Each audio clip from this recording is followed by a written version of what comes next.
안녕하세요. 바로 어제였죠. 2025년 7월 17일 정부 부처 합동으로 보도자료가 나왔습니다. 네, 나왔죠. 드디어 이제 7월 22일부터 우리가 흔히 단통법이라고 부르던 거요. 이동통신 단말장치 유통구조 개선에 관한 법률, 이게 폐지된다는 소식입니다. 네, 맞습니다. 2014년에 생겼으니까 거의 10년 만이네요. 그렇죠. 이게 참 말도 많고 탈도 많았는데 이게 없어지면 당장 이제 휴대폰 사실 때 당신에게 어떤 영향이 있을지 오늘 핵심만 좀 빠르게 짚어보려고 합니다. 네, 좋습니다. 이번 폐지의 가장 큰 방향은 역시 경쟁 활성화 아니겠습니까? 네. 그래서 결국은 통신비 부담을 좀 줄여보자 이런 취지인데요. 네. 구체적으로 뭐가 달라지는지 가장 큰 것부터 한번 보죠. 역시 그 지원금 문제겠죠. 예전에는 통신사가 얼마 지원해 주는지 딱 공시에 했고 네, 의무였죠. 네, 그리고 대리점이나 판매점에서 추가로 주는 돈도 공시 지원금의 15% 그거 넘으면 안 됐잖아요. 맞아요. 그 상한선이 있었죠. 이게 어떻게 바뀌는 건가요? 그럼? 그 두 가지가 다 사라집니다. 그러니까 의무 공시도 없어지고 15% 추가 지원금 상한선도 없어지는 거예요. 그럼 완전 자유 경쟁인가요? 그렇죠. 이론적으로는 통신사나 유통점들이 훨씬 자유롭게, 뭐랄까 좀 공격적으로 지원금 경쟁을 할 수 있게 된 거죠. 예전에 왜 성지 같은 데서 암암리에 주던 그런 추가 지원금 있잖아요. 소위 불법 보조금. 네네, 있었죠. 네, 그런 것들도 이제는 합법적인 테두리 안으로 들어올 수 있는 길이 열린 셈입니다. 자유 경쟁은 좋은데 근데 이게 혹시 정보가 너무 복잡해지거나 좀 아는 사람만 혜택 보는 구조가 되진 않을까요?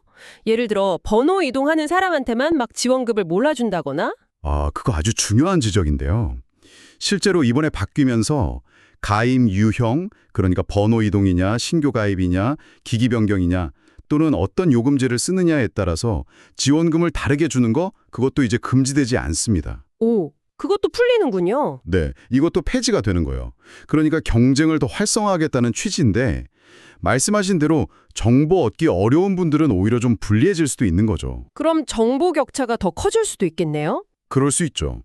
다만 통신사들이 자율적으로 기존처럼 홈페이지 같은 데다가 공통지원금이라고 해서 이 정도는 우리가 기본으로 지원한다, 이런 정보는 계속 제공하기로 했다고 해요. 아, 다행이네요. 최소한의 기준은 있는 거군요. 네. 근데 그건 말 그대로 공통지원금이고 거기서 이제 유통점, 판매점들이 얼마를 더 얹어줄지는 정말 발품퍼라서 직접 알아보셔야 하는 시대가 다시 온 거죠. 그렇군요. 기본 정보는 참고하되 진짜 승부는 현장에서.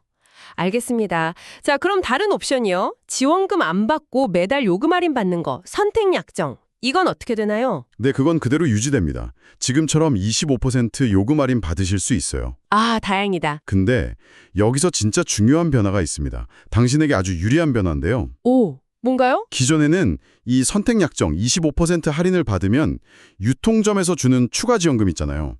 아까 말한 15% 상한선 있던 거.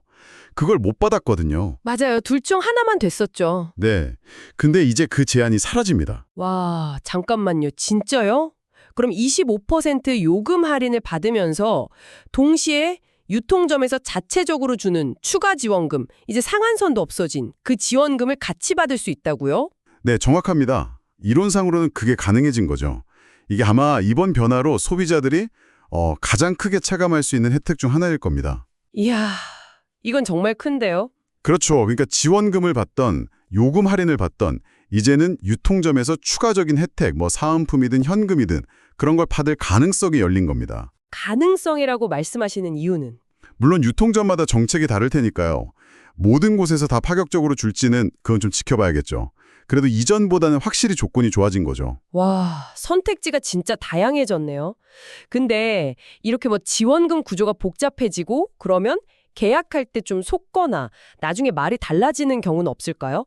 막 다 해줄 것처럼 얘기했는데 조건이 붙어 있다거나. 네, 그럼 우려 때문에 이용자 보호장치도 같이 손을 봤습니다. 이제 계약서에 지원금 관련 내용을 아주 상세하게 적도록 의무화했어요. 계약서에 명시를 한다. 네, 예를 들면 총 지원금이 얼만데 그중에 통신사 지원금이 얼마고 유통점 지원금이 얼마인지, 그리고 특정 요금제나 부가 서비스를 얼마 동안 유지해야 이 혜택을 받는지, 혹시 인터넷 같은 거랑 결합하는 조건인지, 이런 걸 아주 명확하게 적어야 합니다. 제대로 안 적으면요? 그건 이제 개정된 전기통신사업법 위반이 되는 거죠. 처벌받을 수 있습니다. 아, 단통법의 그 이용자 보호 취지는 살려서 법을 옮겨간 거군요. 그렇습니다. 그게 중요해요. 단통법에서 이용자 보호와 관련된 핵심 조항들 있잖아요. 뭐 사는 지역이나 나이 가지고 차별하는 거, 지원금 정보 막 잘못 설명하는 거, 비싼 요금제 강요하는 거, 이런 행위들은 여전히 금지됩니다. 전기통신사업법으로 옮겨서 계속 효력을 유지하는 거죠. 다행이네요. 그런 건 짚혀줘야죠. 네.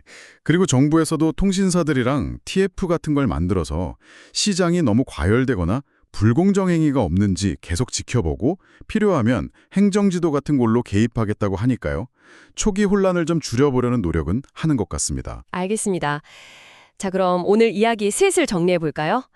전통법이 폐지되면서 일단 지원금 경쟁의 문턱은 확실히 낮아졌고요. 네, 훨씬 자유로워졌죠. 특히 선택약정 할인을 받으면서도 유통점에서 주는 추가 지원금을 받을 수 있게 된 거.